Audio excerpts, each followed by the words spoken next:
पड़ रहा है, एएनपी के पास भी आप जा रहे हैं, तो क्या फिक्रमंद है कि आपकी पार्टी में बंदे आगे पीछे हो सकते हैं, इसलिए बाकी जो है जमातों को आप रीच आउट कर रहे हैं? बिस्मिल्लाह रहमान रहीम। नहीं, इस तरह कोई बात नहीं समझ भाई। देखिए, तो एक जमहूरी तरीका है। जो पार्टियां इस वक्त हुकूमत में नहीं है, उनके पास जाना हमारा फर्ज बनता है, और हम गए हैं। और राब्ते हो रहे हैं, इंशाअल्लाह ताला उसके अच्छे नताइज भी आएंगे। इन्होंने तो देखे ना, इन्होंने तो सारे हरबे इस्तेमाल कर लिए, इलेक्शन कमीशन को इस्तेमाल कर लिया, सारे मेंबरान को आज़ाद करा दिया।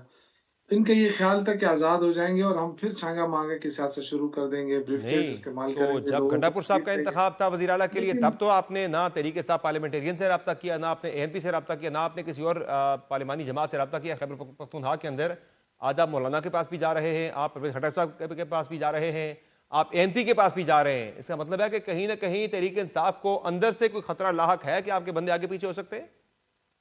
नहीं नहीं, खतरा लाक नहीं है, लेकिन जो इस वक्त देखें, अगर जमहूरी और आईनी तरीके से बात होगी तो इंशाल्लाह भारी अक्सर से सुहेल अफरीदी वजीर आला बन जाएगा। हम्म, लेकिन जो 8 फरवरी हमें पता है कि जिस तरीके से मैंडेट चोरी हुआ यहाँ पे, जिस तरीके से लोगों को उन पे केसेस बना बना के उनको नाअहल कर दिया जाता है, और तो उस हवाले से मतलब ये कि जबरदस्ती करना है तो वो तो सब कुछ हो सकता है। हम्म, लेकिन अगर आइन कानून की बात करते हैं, एक तरफ आप कहते हैं कि जी सूबा मुश्किल में है, तो हम्म, भाई सुबह मुश्किल में किसने डाला है?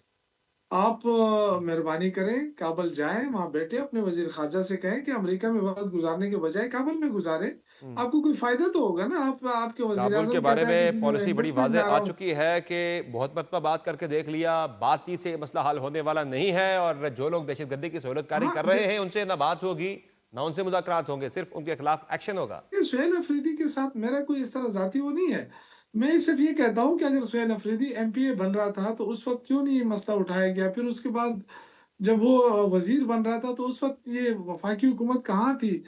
अब जब वजीर आला नामजद कर दिया गया तो फौरन तिलाल भाई और वो जो क्या है तारड़ साहब, ये सारे आके प्रेस कॉन्फ्रेंस करने लगे कि जी ये तो दहशतगर्दों के साथ इनका ताल्लुक है। तो इस तरह की चीजें जो होती है, मेरे ख्याल से इससे कोई सियासी अमल शुरू नहीं होता मुल्क के हम्म, अंदर। आपने सियासी अमल को आगे बढ़ाना होता ना, तो आप जाके इमरान खान से बात करते। आप अब वहां वो जेल में है, उनसे बात करते, उनको बताते कि जी ये मसला है। आपने तो डायरेक्ट जो तरीका इस्तेमाल किया, इलेक्शन कमीशन को इस्तेमाल किया कि जी पहले तो इमरान को आजाद हम्म। कर दो, फिर कहा कि जी ये इस तरह, तो इस तरह कौन आपको मानेगा या कौन आपकी बात को तस्लीम करेगा? हम यानी सब चाहते हैं कि अमन हो। यानी यानी यानी तहरीक इंसाफ को खतरा जरूर मौजूद है, कि तहरीक इंसाफ को खतरा जरूर लाहक है कि कोई अपसेट भी खतरा हो मतरा सकता है, कुछ कोई नहीं है सरप्राइज भी समर आपको दिया भाई। जा सकता है इलेक्शन डे के ऊपर जब वज़ीर आला का इंतखाब होगा।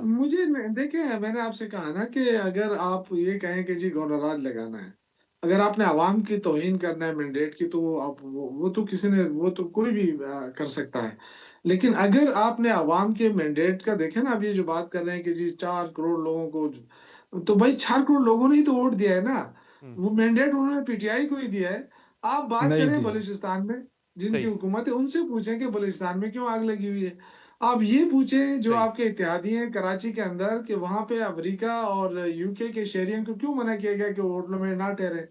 आप बात कर रहे हैं किस तरह? आप मुल्क को आपने कहाँ लेकर गए हैं? आप सोच ही नहीं रहे। आप सही एक है, पीटीआई को टारगेट किया, ये इंतशारी है, ये अपना, फिर उनसे बात, सही है। तो फिर क्या उनसे मसला कहते है, भी हैं कि जी इख्तियार वली हमारी साहब बात। याद है या वो तहरीक इंसाफ की तरफ ही है, ये तो 2 दिन में पता लग जाएगा। शौकत Let यूसुफ जई साहब ये let बता the दें कि time अच्छा। let the time come. मैं आपको एक Let the अर्ज time करूं जी, come, ये जो पता इन्होंने चल जाए। बात की ना कि जी वो खतरा है कि वो इस्लामाबाद पे चढ़ाई कर देंगे। देखें, एहतजाज करना तो हमारा हक है। आप हमसे हक छीनना चाहते हैं? हम्म, आप इससे खौफजदा हैं कि जी ये एहतजाज करेंगे और नहीं बड़ा स्ट्रांग एहतजाज करेंगे। तो एहतजाज करना नहीं तो है। कोई बुरी बात नहीं है जमहूरियत के अंदर, लेकिन आप लोग जमहूरियत के तरफ से भी नहीं गुजरे हैं ना। मुसीबत तो ये है कि हमेशा कंधे इस्तेमाल करके आए और आज भी कंधे इस्तेमाल करके बैठे हैं। हम पे तो ताना है। मैं 2018 में जो कुछ हुआ, मैं बिल्कुल उस पे माफी भी मांगता हूँ कौम से, क्या बिल्कुल हमसे गलतियां हुई है।